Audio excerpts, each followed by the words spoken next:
घर की स्त्री या किसी भी नारी को नवदुर्गा के रूप में देखा जाता है, क्योंकि स्त्री के जीवन के प्रत्येक चरण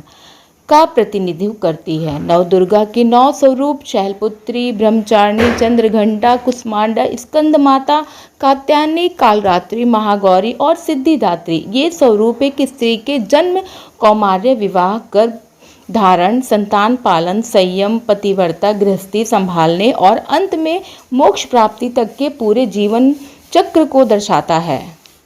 शैलपुत्री जन्म ग्रहण करने वाली कन्या के रूप में, ब्रह्मचारिणी कौमार्य अवस्था और तपस्या के रूप में, चंद्रघंटा विवाह से पूर्व चंद्रमा के समान निर्मल और सुंदर होने के रूप में, कुष्मांडा नए जीवन को जन्म देने के लिए गर्भ धारण करने के रूप में, स्कंद माता संतान को जन्म देने के बाद उस शिशु का पालन पोषण करने के रूप में, कात्यायनी अपने संकल्प और साधना को धारण करने के रूप में, कालरात्रि किसी भी संकल्प से पति की अकाल मृत्यु को भी जीत लेने जैसी शक्ति के रूप में, महागौरी संसार कुटुंब का उपकार करने और उसकी रक्षा करने के रूप में, सिद्धिदात्री धरती छोड़कर स्वर्ग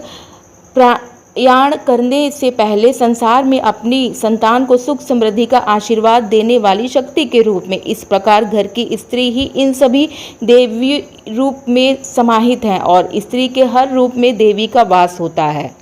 इसलिए आप अपनी स्त्री के घर का सम्मान करें, चाहे वो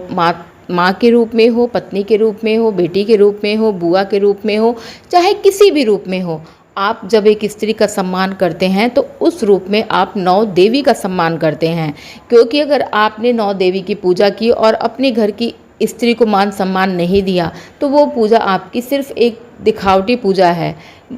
क्योंकि एक स्त्री ही आपको जन्म देने से लेके आपको बड़ा करने तक, खाने से लेके पहनने तक, सोने से लेके उठने तक, आपको एक स्त्री ही आपका ख्याल रखती है, आपके घर का ख्याल रखती है, आपकी अच्छी बुरी चीज़ें जो भी है उसका वो आपसे पहले ख्याल रखती है। इसलिए एक स्त्री का सम्मान करना सबसे ज़्यादा आवश्यक है एक घर के लिए।